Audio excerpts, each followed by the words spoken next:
What's up, everybody? Welcome to Podcast Now. I'm Alex, and in this video, I want to go over my top 15 games of 2024 here at the three-quarter mark of the year. We still got a ton of big games in October. Dragon Ball, Metaphor, still have Indiana Jones, and others. So this list will continue to grow, and I'll be doing a final, ranking every game that I've played at the end of this year. We'll do my Game of the Year awards at the end of this year. But for now, let's go over the top 15. Now, I want to just quickly say a couple highlight games that I have not yet played and that are not going to be on this list. So if you're kind of wondering, hey, where was X or Y game? So Persona 3 Reload, Dragon's Dogma 2, the Elden Ring DLC, Shadow of the Erdtree, Visions of Mana, Lollipop Chainsaw, and Epic Mickey. Those games, and some of them, in fact, actually all of them, I want to play. Actually, a few of these games I already have, and I just haven't played them yet. So hopefully they can join the list at some point, and hopefully they can join the list actually by the end of the year. Okay, let's go over the top 15. Starting at number 15, I put the Castlevania Dominus Collection. This game actually shocked me. They gave me a code for this game, and I wasn't really expecting it. And, I've never played any of these three games. In fact, Castlevania in general has been just a black mark on my record, I guess. I've played a few of them, Symphony of the Night. I've tried to play the original game multiple times and just cannot get through it, literally through difficulty. But these games are outrageously good. And so I try to kind of balance it because I actually think these three games together in a package are better than some games ahead of it on my list. But because they were already out, right? We're talking about games that are 10, 15 plus years old on a handheld, and they're just kind of putting it all together. They're phenomenal games and better than some of these other games. But, just because of what it is, kind of a re-release, but also, it's a nice package deal. It looks beautiful. It plays beautifully. I really, really liked it. Okay, number 14 is Rise of the Ronin. I felt this deserved a spot in the top 15. And maybe it dropped a bit. See, honestly, I forget where all of these games were. At least most of these games were at the halfway mark. So I don't, Rise of the Ronin might have dropped, might have gone up. Some of these other games might have dropped or gone up. I think this is a really rock solid game. I mean, that's kind of been my mantra with it this entire year. I don't think it does anything spectacularly well. The combat is very good, so maybe that, but I don't know if it's outrageously good. I like the world. I like, it's got some Ghost of Tsushima, influence to it, right? In terms of how side quests and different landmarks or collectibles and stuff like that. It's challenging. It's difficult. It's a game I haven't actually gone all the way through, and I think things and look, I'm not a stickler for visuals, but sometimes this game just looks downright awful. I really think that was a problem because you think of Ghost of Tsushima and you think about some of these games set in this setting and, the land, right? The environment, it can tell a story in and of itself. It can, it could be a character in and of itself. It can just really transport you in there, and it's hard sometimes. The game really doesn't look all that good most of the time, I would say, and then sometimes it looks downright terrible. So that's one of the things, and then, just me not actually finishing it came out during a busy time, but I respect this game. I think it's a really solid game. I think it's worth people's time, and I wanted to put it on this list. At number 13, I'm going to put Space Marine 2. Now, the reason this is maybe lower, you might say, Alex, this is one of my favorites of the year. That's cool. And I want to hear from you guys actually in the comments. Let me know your list down there. But this is just because of lack of play. Okay, I've played a little of this game. I played multiplayer for a few hours with a couple different people, and I actually really like it. The team deathmatch, I don't know. I've seen kind of mixed things on the multiplayer, but I love it. I really, really think it's really fun. It's a little Gears of War but also not in terms of the multiplayer. So I really like that. And then the campaign, I've played I think 3 or 4 missions so far. Really solid. I think the game looks beautiful. It plays, plays a little old school. Plays a little 360 PS3 era, and I love those type of games. If you didn't know from of my 1,000 other videos on the channel, I really respect it. So I'm having a lot of fun with it. I think it deserves this spot. And honestly, I think the more I play it, the more it'll rise. Okay. Number 12, I'm putting Quidditch Champions. This is just a fun game. I don't think it should be too high on this list, but I also don't think it should be too low because it honestly did pretty close to what I wanted it to do. This is a game that I think as long as it survives, as long as other people keep playing it, right, and I can get matches, this is a game I think I could just jump in, play a couple matches here and there, jump out, and do that kind of forever. It's a reference Buddy the Elf. So I really like this game quite a bit. It didn't surprise me in any way because, again, if you know, you know, but I really enjoy it. And again, as long as it sticks around, I think it's a really solid game. I haven't started to not have fun with it yet. I think, it's a sports game. A sports game can be strategic and has that learning curve and has kind of multiple levels of, kind of getting better, right? And learning new things, kind of almost developing your own strategies in the game without it telling you, right? And that's a lot of sports games. But for me, this game has it, and I think I can constantly play it over time. Again, actually, depending on how the rest of the year goes, this could also rise. Okay, coming in at number 11, I'm going to actually put Hellblade 2. I'm pretty sure this was in the 8 range the last time I did this, so it's dropped a little bit. And, over time, I'll say two things. Over time, I'm still mixed. I mean, my general feel of did that story need to be told to us, right? And I said that in my review. I said that immediately. I said that, a couple months later. And here I am saying it, 4 or so months later, right? But honestly, I will say, as time has gone on, besides that feeling, I do feel, I don't know if I would say respect, but I feel fine with the game. I think overall, it is a good game. I do think to the storytelling. I do think to the visual presentation. I do think that's something that's going to stick with me for a while. I don't know how long. I don't know. I don't know if it's the right thing to stick with you, but the game is absolutely beautiful. It did tell a story, and I think the story was fine for what it was. Again, I think it was a little unnecessary. Characters I thought were great. I liked the combat, I guess, in comparison to 1, and just, I don't know, again, that cinematic feel.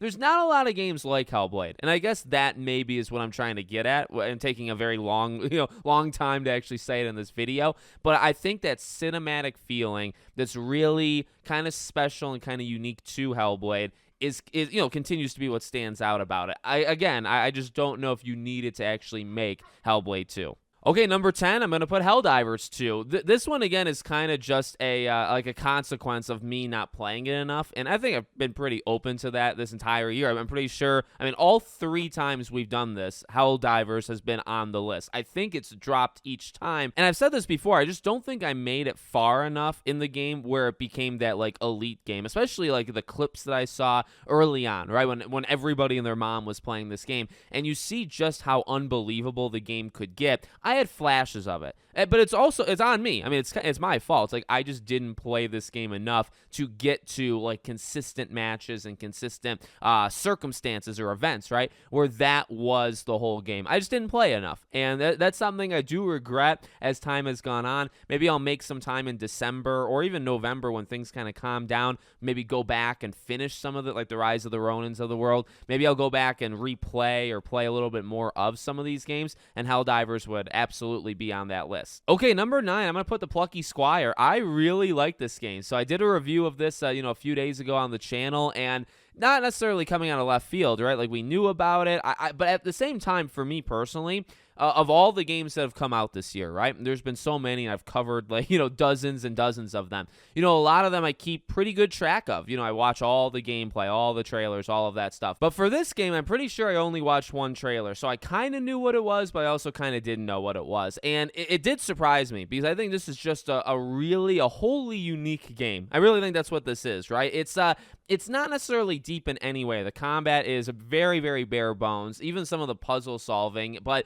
I really, really love the art. I really love kind of the meta-ness of the story. I just like the creativity. I just don't think you see a lot of games like it. And even in my review, I kept dropping Unfinished Swans of the World, What Remains of Edith Finch. It really reminded me of a Giant Sparrow game, which I miss them so much, and I want them to make their next game. But that's what this game reminded me of, and I honestly had a blast. And it's free on PS Plus. I think it's worth it for pretty much anybody to check out. Okay, coming in at number 8, and I debated this one a little bit because it's Dead Rising Deluxe Remaster. Now, the issue here is it's a remaster, not a wholly original experience, right? And it's why even a Lollipop Chainsaw or Epic Mickey, I don't know if I'd actually end up putting it on a list, even if I play those games, because the games already exist. I don't know. I don't love doing that in these videos, but I wanted to make an exception because I do think Dead Rising is so good. Now, I did get a review code for it, so I should probably say that up front, but, and I'll give you just the short of it. I played the first Dead Rising way back in the day, really didn't like it, soured my taste and view of the series, just never got into it because of that, and then now went back for my redemption arc and went back for the game's redemption arc, and it did it. I mean, the game is phenomenal. The game is really, really good, and I feel really bad that I have slept on the series for so many years. Really, 18 years at this point or something like that. So, yeah, I really, really love it, and although, it's a remaster, and, I mean, it does new things, and it definitely brings it up to, like, 2024 standards in some ways, at least, right? Visuals being kind of number one. Even though it's a remaster, it kind of was my first time playing it, so I wanted to include it. Okay, number 7, I'm putting Black Myth. I think this is a good spot for it because, it's been a while since we've talked about Black Myth in terms of my opinions. I played about 40 hours. I still haven't beaten it. I'm stuck on Chapter 6. The game can just be frustrating to me. And there's other issues, but frustration is, like, the number one thing, like, in my head. But no, I mean, the game, to me, is not a perfect game, but it is, when it's cooking, it's outrageously fun, right? When I am not spending 15 hours, and I mean, I'm dead serious. Like, I spent, on like maybe 3 or 4 bosses combined, I spent probably 12 hours, just literally day after day after day, 3 hours a day, dying on a boss over and over and over again. And I would get a little bit better. And that's really been my life with Black Myth for probably a third of it. And so that's kind of my mixed thought. If I didn't have that, I think the game would actually be in like a top 5 situation. But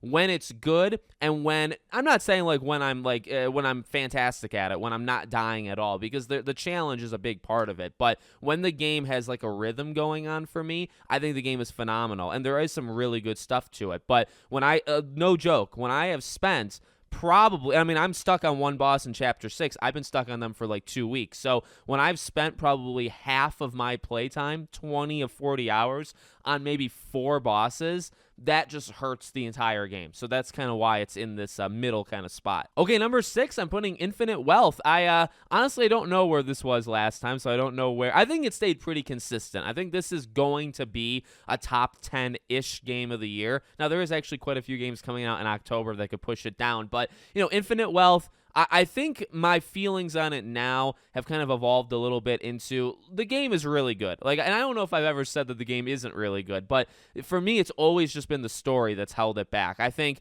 that's going to be my memory with it. It is a rock-solid game. It refines a lot of the elements from 7. I think the combat is better than ever, and I put like 70, 80 hours into it. Like, I loved it. I really did. And in a lot of ways, I loved it. The story was just massively disappointing, and I don't actually know what went wrong there. I've talked about it enough, so I'm not going to, bring down the video with that, but that's the main thing, that if the story just hit it for me, this would probably be a top 3 game. Okay, number 5, this one might have actually gone up a bit. I'm actually going to put Prince of Persia: The Lost Crown. The more I think about this game as time has gone on, the more impressed I am. And that's actually, that when I wrote all of these games down and I was looking at them, I specifically kept staring at my own writing of Prince of Persia and thinking, that was just such a great game. And it really is, I think, one of the better Metroidvania games we've ever gotten. Maybe not the best, but it's definitely up there. And that's kind of my takeaway, like, long and short of it, as the months. And this was like the first game that came out this year. Like, literally the first new game I played in 2024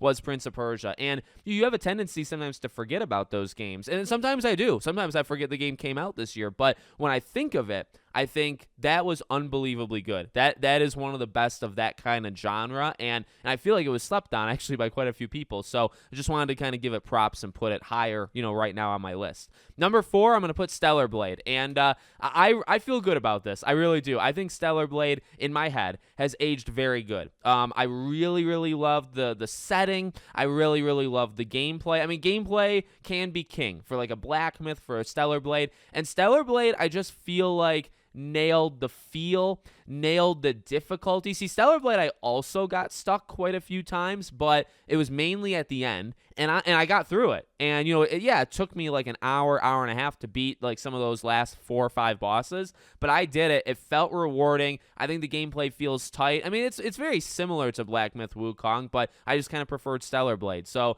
really, really loved it. Again, in my head, it's aged probably better than what it was even when I played it, and I think it's deserving of the spot. Number 3, I'm putting Banishers: Ghosts of New Eden. This did drop because there is a new entry in the top 3, but this game, I mean, I've talked talk so much about it, so we'll keep it nice and short. Play this game. True, I mean, like, that is my main takeaway. Play the game. The game's got some of the best writing I think you'll see in the last 5-10 years, and that is not an over-exaggeration. You know, people talk about all these kind of the politics and the culture wars and stuff in games. You want a well-written male and female character and that dynamic that's just, like, literally perfect. This is your game. And this is a game that none of those people played. I'm willing to put myself out there and say that. Not a single soul that complains about those things, which, hey, that is true in some circumstances in games. Not a single soul played Banishers Ghosts of New Eden. This game, from the storytelling, from the writing, from the characters, is so good. It is a complete game. It's a 20-plus hour game. The combat's even fine. Like, there really is no really weak spot of the game. The combat is maybe the weakest spot, but it's a discount kind of God of War 2018 thing, and that's fine. I think it worked really well for what it is, and, you know, this is one of those games that I just feel so bad that we learned that this game massively underperformed. Don't Nod seems to be in trouble, but this game, it's very sad to me that it did what it did, because I think the game is phenomenal. Okay, number 2, I am going to put Astro Bot. I'm going to keep number 2 at Astro and number 1 at Final Fantasy. I've gone back and forth. Astro made the push of its life to get into Final Fantasy. I guess for me, it's like Astro Bot is just the most fun I think you can have in a game. If I'm going to give a game an award for the most fun for 2024, it's Astro. And I don't actually know if a game can beat it. Maybe like Dragon Ball. Dragon Ball might be able to beat it, but there's very few, okay? So in terms of just pure fun, joy, that respect for PlayStation, the respect for freaking gaming, right? Being an elite platformer, right? It's unbelievable how good Astro Bot is. And it never lets up. All of the levels are great. All the theme levels are great. It's never bad for a second. It's literally always great. And then most times it's actually amazing, right? Just consistently. So I've got, honestly, not a single bad thing to talk about with Astro Bot. It's actually funny because Final Fantasy, which is my number 1, is a more flawed game. Like, easily, by miles, Final Fantasy is a more flawed game than Astro Bot. Final Fantasy has that open world padding. It's got, you know, these side quests that are very tedious. It's got these objectives, you know, the towers and other kind of side things that you can do that are very tedious. But I've said this before. This has been my main takeaway, so I'll say it again just to kind of make the point.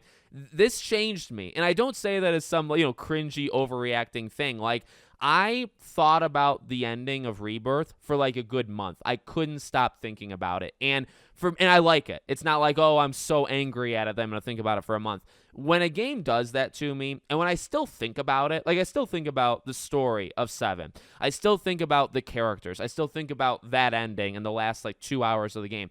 When a game does that, very few games actually do that to me. So that game really, changing me, maybe that was cringy, but impacted me. That game truly impacted me, and I feel like it deserves to be high just because of that. And honestly, it is a well-rounded game. It has issues, but it is well-rounded. I think the entirety of the story and characters and stuff is good. I think the gameplay, which, you know, I actually talk about an okay amount. I think some people will leave that aside when they talk about the story of the game. The gameplay rocks. It really does. There are some awesome boss fights. There's some awesome just fights in general, and the fighting mechanics of the game are tremendous. They are really, really good, and I feel like I got into it more than I did for 7 Remake, really trying to, like, outfit Aerith to play a certain way, Yuffie, Tifa, all those characters, and I didn't do that so much in Remake. So I think it is a well-rounded game. It has issues and has more issues than Astro, but it impacted me more. Meanwhile, Astro is just like the blast of your life, right? So there you go. I feel pretty good about my list. You let me know your list in the comments. Make sure, as always, you're subscribed to the channel. Bell icons turned on. I hope to see you all on the next one.